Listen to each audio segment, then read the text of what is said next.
헌법재판소가 정말 이재명 정권 하에서 대법원을 제대로 밟고 올라서려는 의지가 강력한 것 같습니다.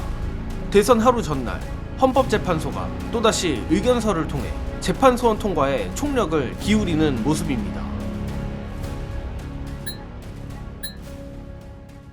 2일 법조계에 따르면 헌법재판소는 지난달 정진욱 민주당 의원이 대표 발의한 헌법재판소법 개정안에 대해 추가 의견서를 제출했다고 합니다.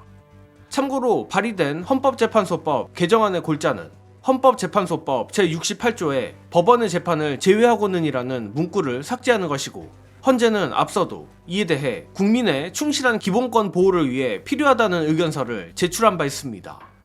특히 헌재는 재판소원 대상을 확정된 재판으로 한정, 지정재판부의 사전심사에서 기각 추가, 재판 확정 후 30일 이내 재판소원 청구, 가처분 결정 근거 규정 명문화 등을 제한하며 매우 적극적인 모습을 보였는데, 헌재는 여기서 그치지 않고 이번 추가 의견서를 통해 형사재판에 대한 재판소원의 경우 형사소송법을 준용한다는 규정 추가를 제안했습니다. 그 중에서도 헌재는 헌법소원 시 구속기간 연장에 대한 법적 근거가 필요하다고 강조하며, 재판소원이 진행 중일 때 피고인이 구속 상태에서 석방을 요구하는 혼란을 막기 위해 가처분 제도와 구속 규정이 함께 마련돼야 한다는 입장도 밝혔습니다. 이와 더불어 헌재가 제출한 이번 의견서의 핵심은 업무부당 감소와 헌법소원 남용의 방지입니다.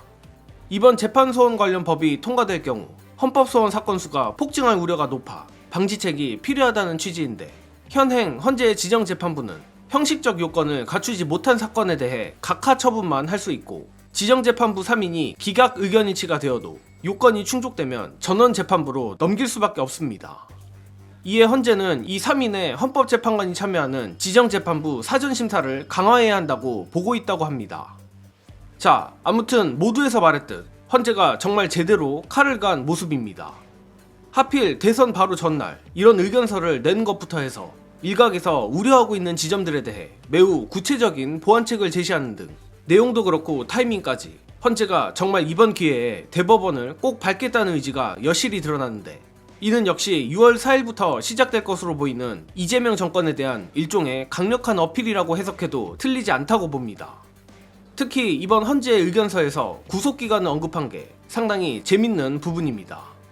이를테면 구속 상태에서 재판소원을 진행할 수 있도록 하는 것, 모든 피고에게 적용되는 부분이긴 하나 마치 법꾸라지 윤석열을 타겟으로 했다는 느낌을 지울 수 없습니다.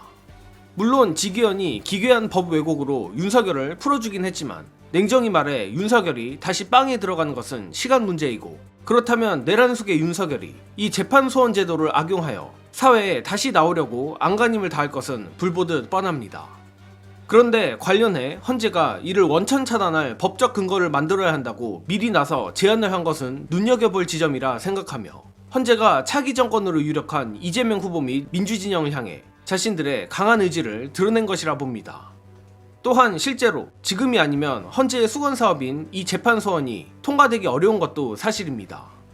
이는 다들 아시다시피 대법숙의 조이대와 9 대법관들의 국민의 참정권을 뺏으려 한 사법 쿠데타 때문인데, 관련해 이재명 후보가 이제서야 밝히는 지난 대법원 파기환송 당시의 얘기 영상으로 보시고 이어가겠습니다. 일종의 특종일 수도 있는데 그 얘기를 하면 대법원 쪽에 저한테 직접은 안 오지만 이 소통들이 일부잖아요. 사람 사는 세상에 이게 없을 수 없거든요. 제가 들은 바로는 빨리 정리해 주자였다고.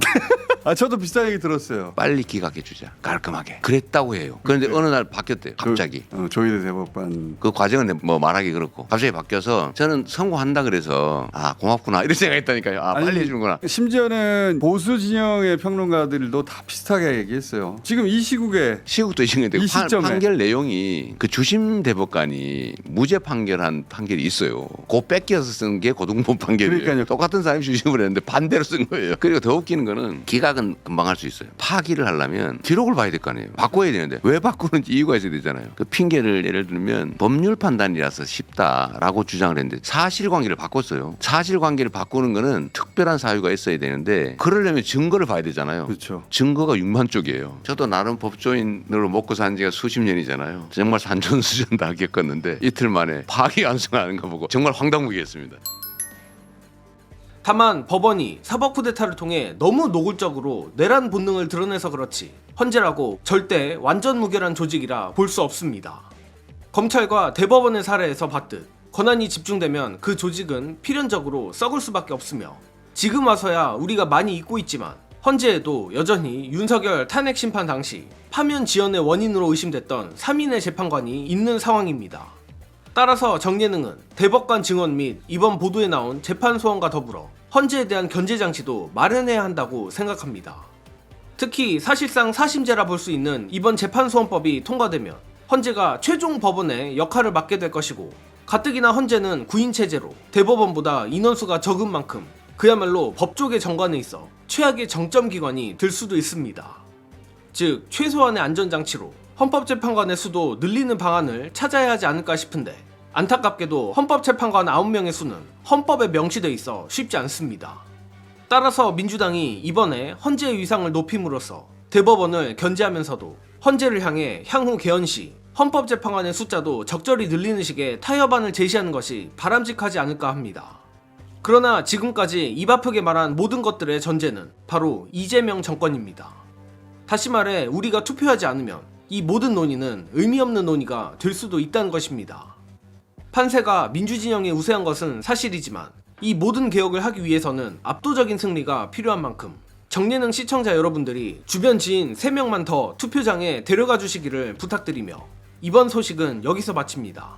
시청해주신 여러분 감사합니다.